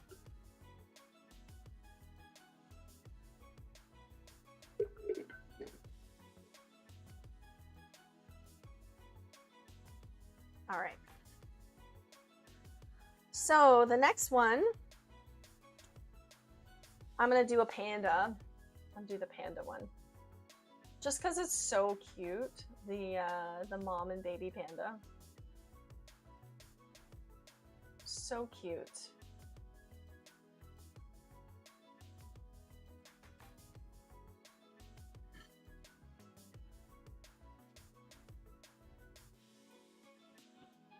Yeah, B, I agree. It definitely makes it more personal if I added a face to it, right?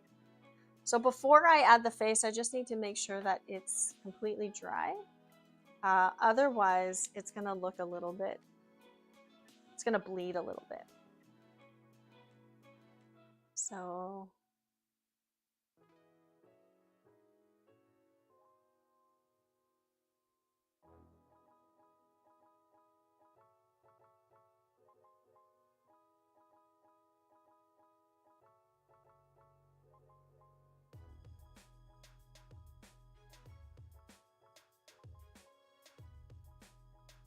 this is me and my mom.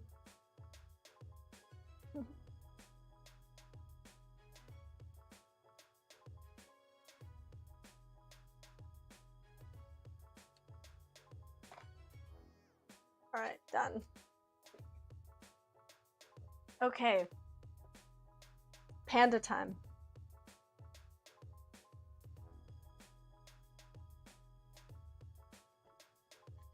Okay, so for this one, I'm gonna do, I'm actually gonna draw some shapes, right? Because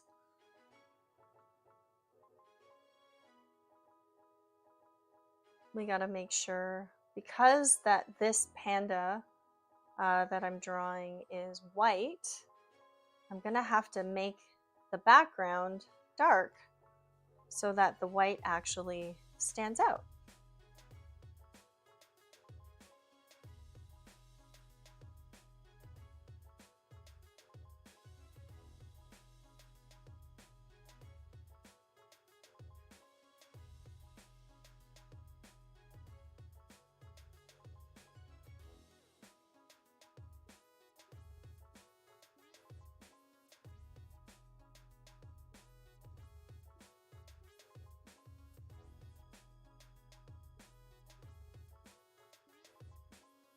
Sorry if it's a little bit hard to see. I'm sketching very, very lightly.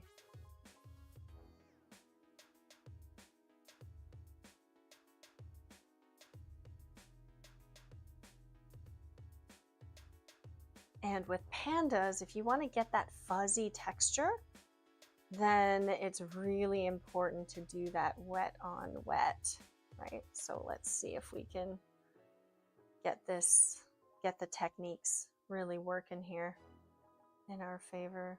And like, again, sometimes it goes well and sometimes it doesn't. So,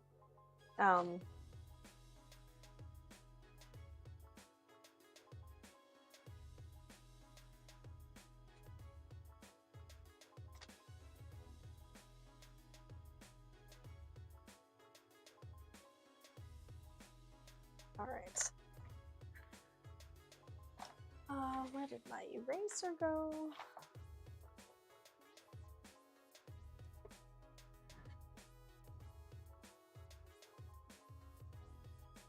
I have this really nice rubber eraser, but my table is a mess and I can't find it.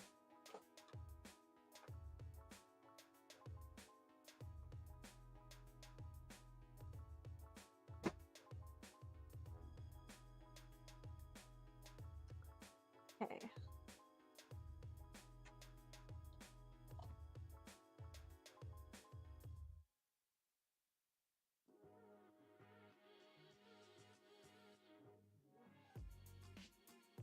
Just gonna make the mom a little bit bigger.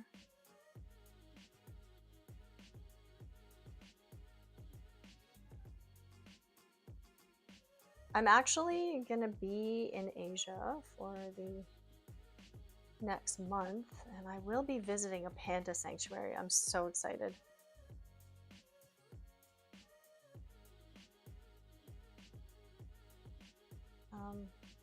Super exciting. Okay. Okay, so to get the fuzziness of the bear, especially like the little panda here, right? I'm gonna have to use like a lot of water and sort of plan it out a little bit. I'm just gonna plan out some of these some of the fur. So what I'm gonna have to do is first paint in the background. And so the background, I think I'm gonna do like a purple color.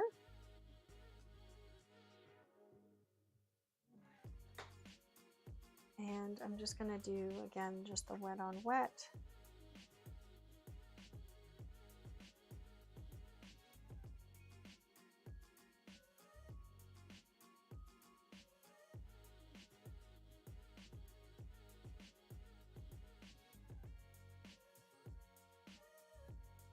So just added my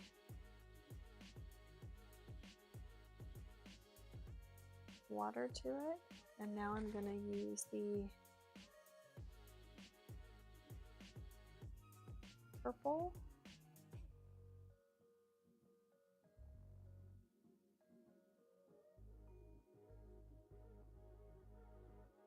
And I'm going to paint a background for it.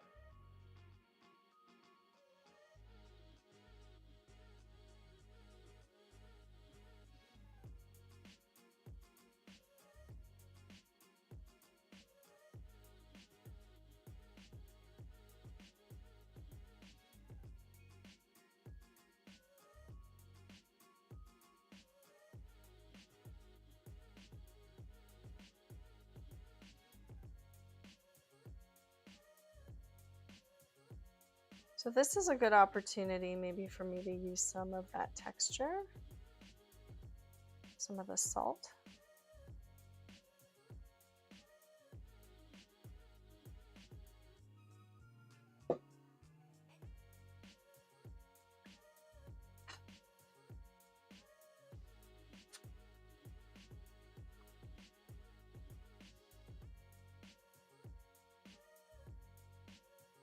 Just for funsies, we will see. And now the black.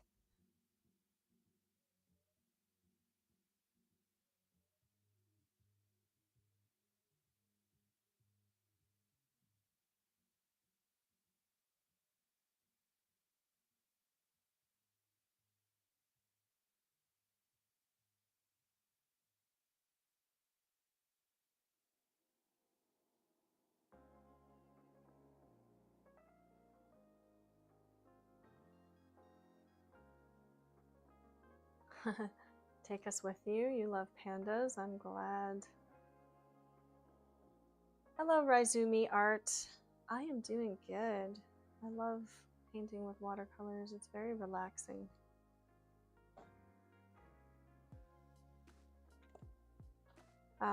Sometimes it's helpful to have two brushes, one to do a little bit of blending with, right? And one to actually do the painting with.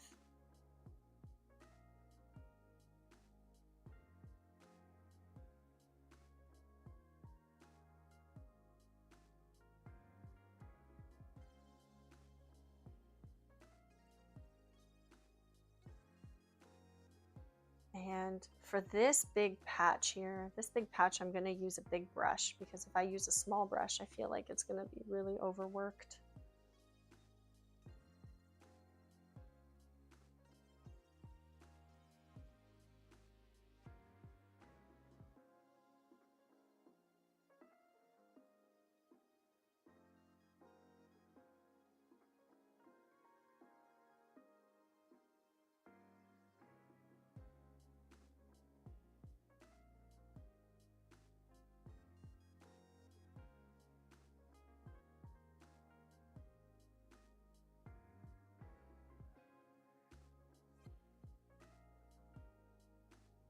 So here I was a little bit afraid to use wet on wet with the black.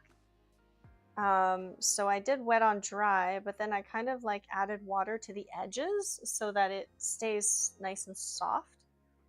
I kind of chickened out there.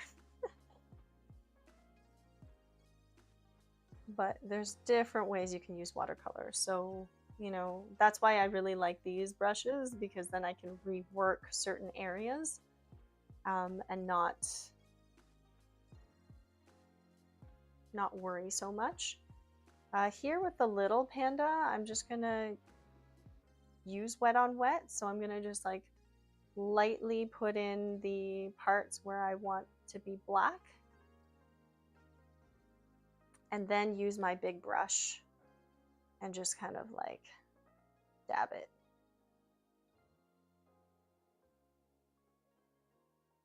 Little pandas also, like, they tend to be a little bit more brown. So perhaps adding just like a tint of brown to the fur will make it look more like a baby.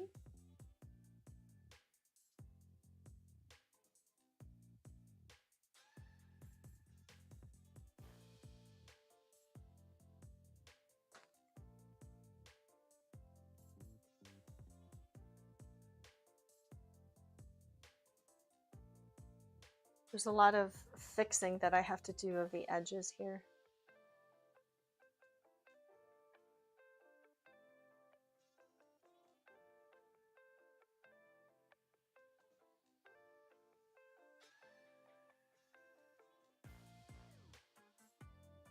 But generally the pandas are super, super soft. And there's a lot of edges that I'll have to soften.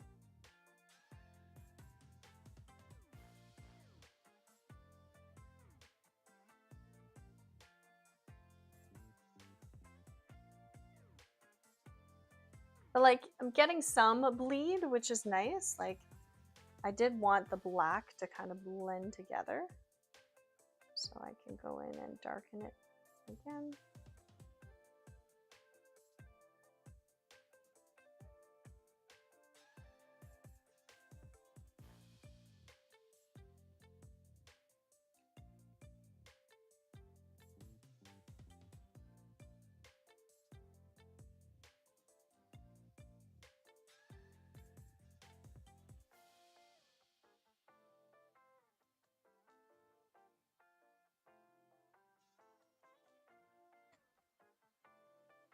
So I started outlining and I don't want to outline. So I'm going to bring back that purple and kind of emphasize certain areas.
And here again, some dry brushing happening.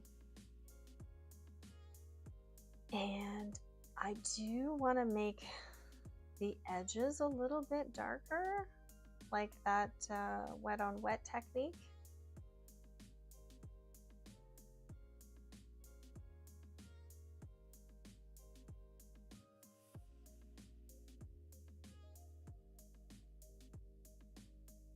I think the nice thing about watercolor too is to not make it super even. Like I think the unevenness actually makes it kind of nice.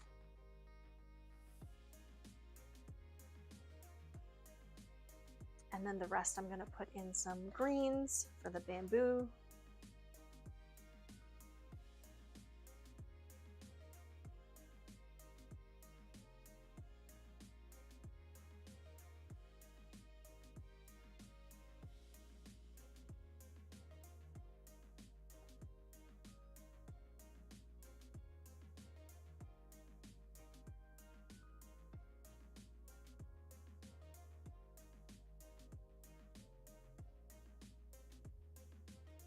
So I actually went to visit a panda sanctuary. I almost said factory. A panda sanctuary. And back, I think this was like 10 years ago, in Sichuan province in China. And it's, I think they had over 100 different pandas at this place. It was nuts. Like they had a lot of pandas. And lots of babies. And I remember they let some of the visitors actually hold pandas, like hold the baby pandas, take pictures with them. And in order to do that, they had to, they gave the pandas bamboo dipped in honey. And these pandas were double fisting these sticks of bamboo. They had one in each hand, and they were huge bears. Like they're not cute up close. They're huge. They're like really, really big bears with big yellow fangs and quite scary up close. So I just remember being like, oh, they're so cute. And then, holy smokes, they are big. Then feeling like a little bit weary of, like you actually have this wild animal sitting in your lap. Kind of scary. So what I'm doing right now is I'm doing a lot of scumbling. I'm just trying to get more contrast on the edges of the panda, because right now there's not a lot of contrast. So I'm trying to put in some of this purple.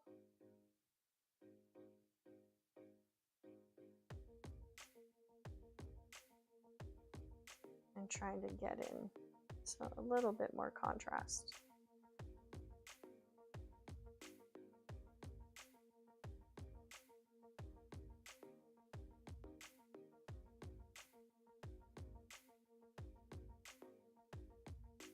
And this is where you can like take your watercolor pencils and you can do some drawing.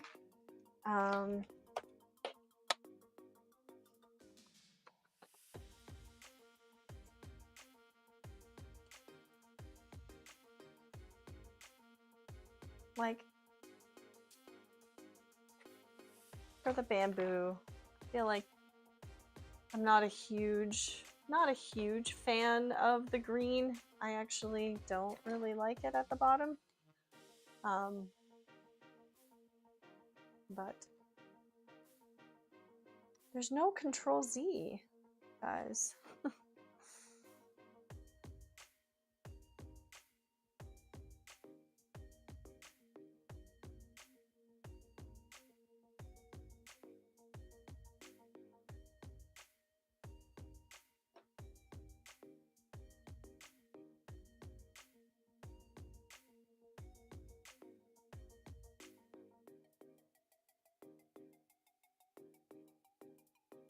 I feel like the bottom of the bear is kind of hidden behind behind the bamboo, so I'm just going to darken it at the bottom instead, because I feel like it's not really grounded on much.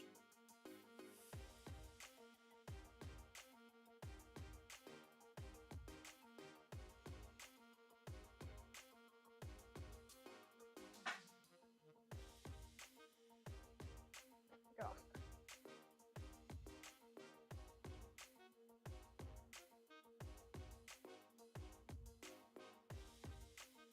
Okay.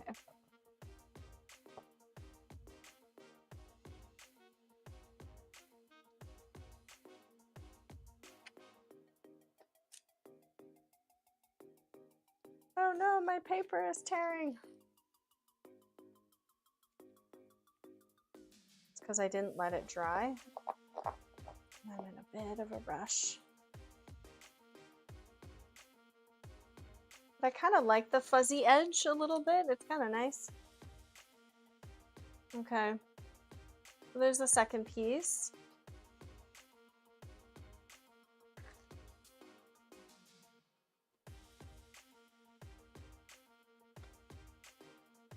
And oh my goodness, it is 11. I wanted to do one more. I wanted to do the tomato one. It's not going to take very long.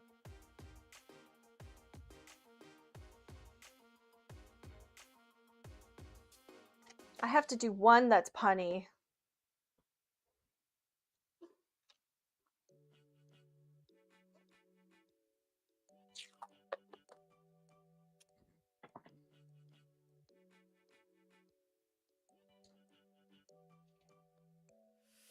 But hopefully, if you guys are painting along with me, hopefully you're enjoying watercolor.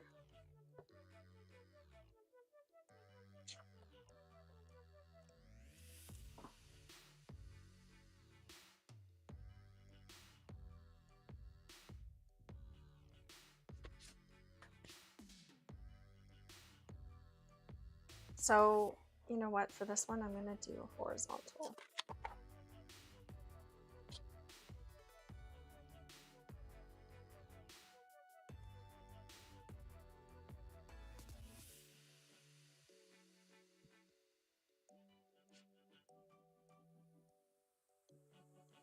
And I'm going to draw the 2 tomatoes.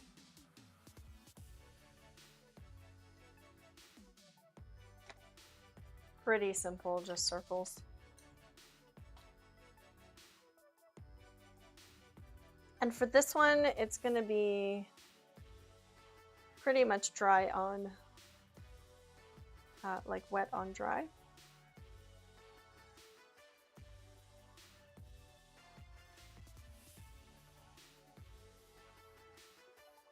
You like my nails? Thank you. I like them too. What type of paper is good for watercolor? Thick paper. We did go over paper options in the beginning, so you can always go back and rewind, watch the VOD when it's done, and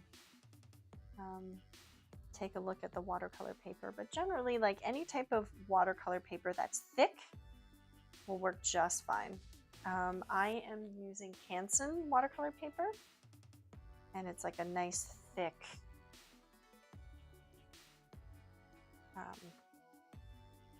card stock cold press paper.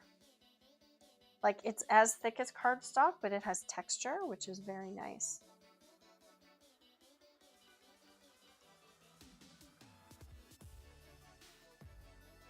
Okay, so here we have the tops of the tomatoes. And for the body of the tomato,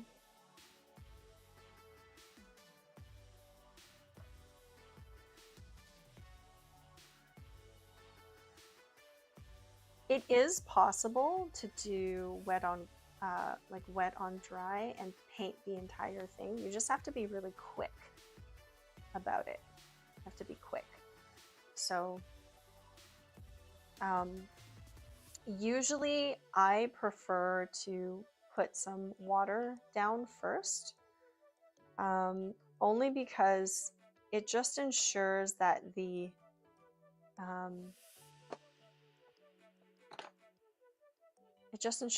like it doesn't, you have a little bit more time to work on blending. Because if you take a little bit too long and your paper is not wet, then you'll get streaks, right? And you don't want streaks. Streaks never look nice.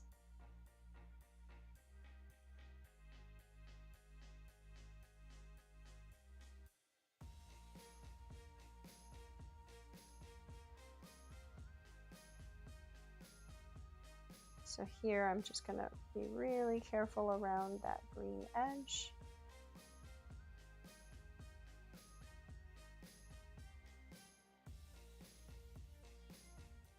And so that allows me to get a really nice even application of paint without it getting streaky.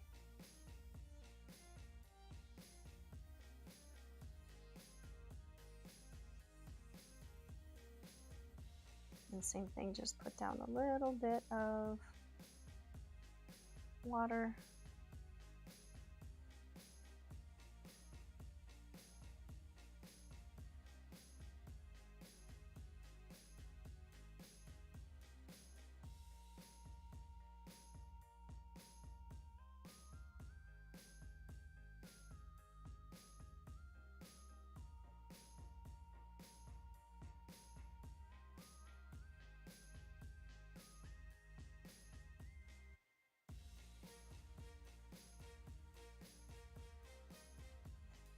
All right, so we got mommy tomato and baby tomato, and I will draw faces on them. But it's gonna say, Mom, I love you from my head to my toes. And just a little tip for when you guys are laying out text.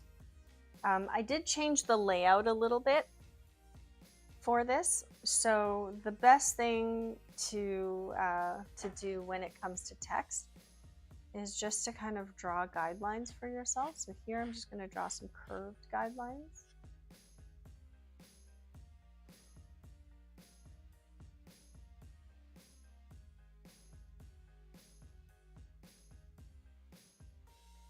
And this is going to say, Mom, I love you from my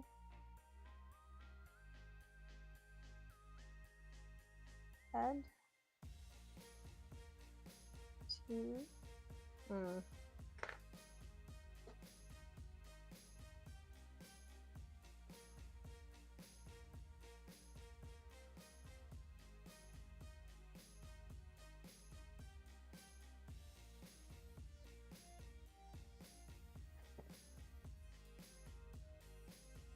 just have to make sure that everything fits.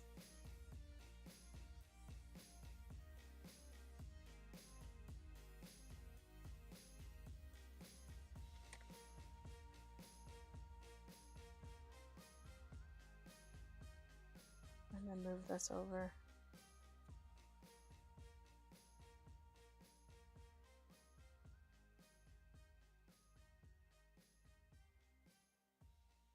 Okay.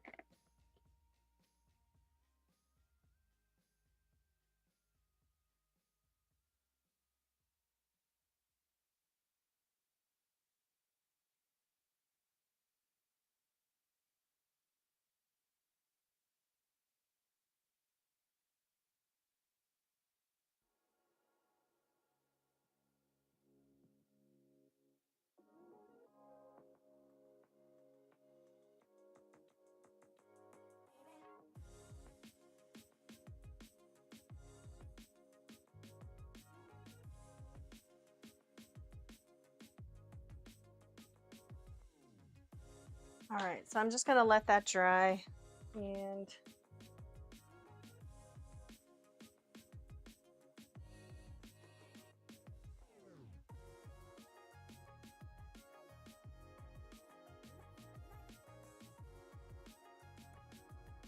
I just like really like this simple style of face.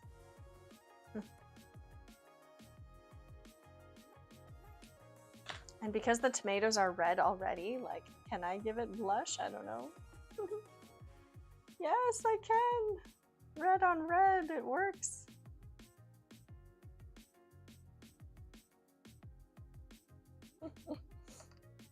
Okay.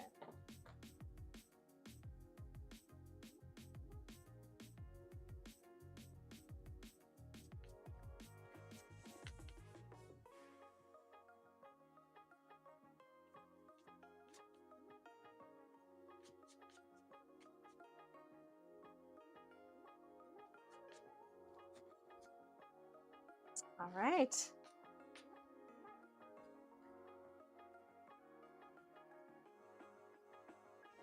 And because we're going to use that watercolor technique called ink on dry, we can add some cute little splatters here of yellow behind the text.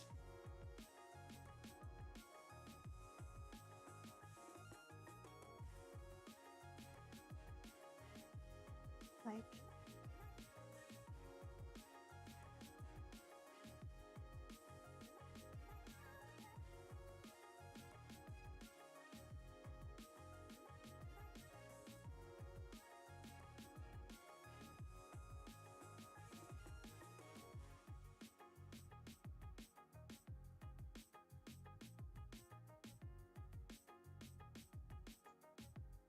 there we go.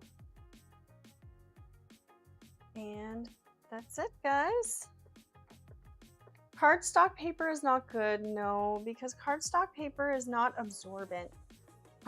Excuse me. You want watercolor paper to be absorbent. And if it's not absorbent, then it's not going to have the same type of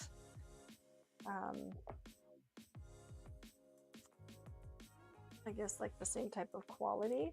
You can try cardstock, but you might find that the watercolor paper just floats on top, or the watercolor pigment just floats on top.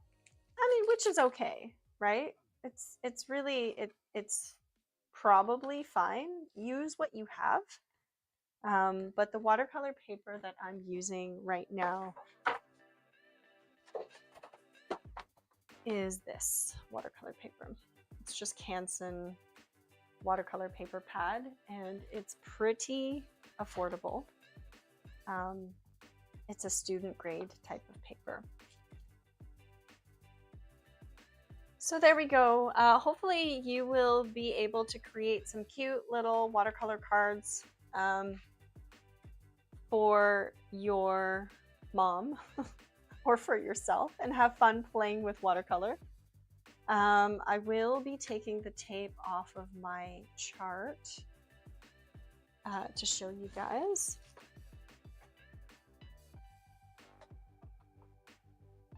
And here are some of the ideas from before.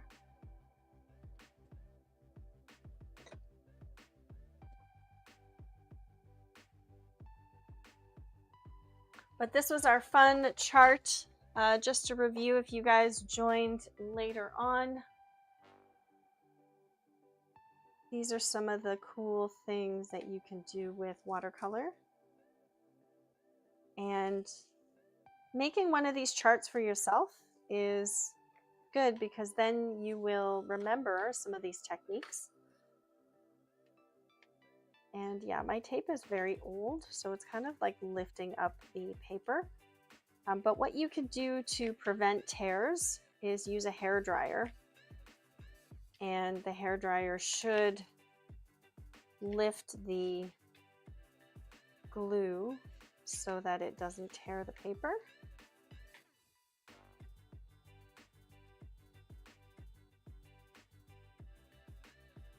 It is quite unsatisfying when it tears the paper.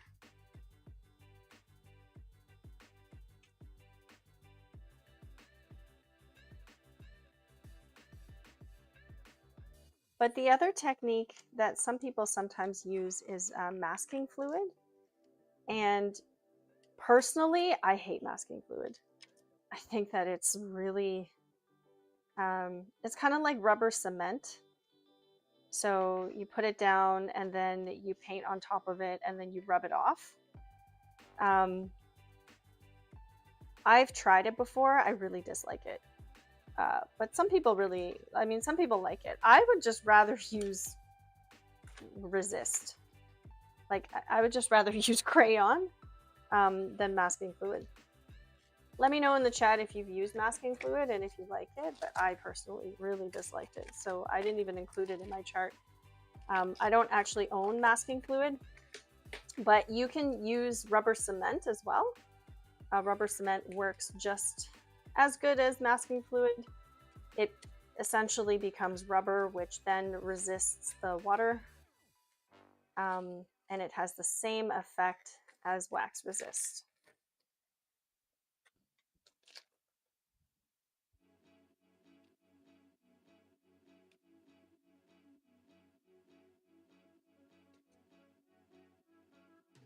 Oh,